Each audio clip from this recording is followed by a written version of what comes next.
Why is it so important to not just be active, but to be active and have a routine and also make sure it's social? Well, the opposite of socializing would be isolation.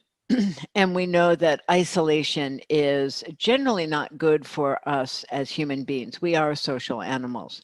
And with isolation, you start to break down other things like routines, and you start to the emotional state. They associate depression with isolation, for instance, obsessive behaviors, and we all probably have a little bit of all these things that are kind of psychologically challenging to us, but they all seem to go to an extreme or have the potential, is what we should say, potential to go to extremes when we're isolated. When we talk about being social, we're not making the assumption that everyone is an extrovert.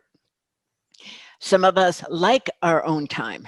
We enjoy being by ourselves. There's nothing wrong with that, but it's the exclusion of being with other people. Is that what we're talking about? In fact, instead of just being an extrovert or an introvert, most of us are ambiverts. We're a little bit of both.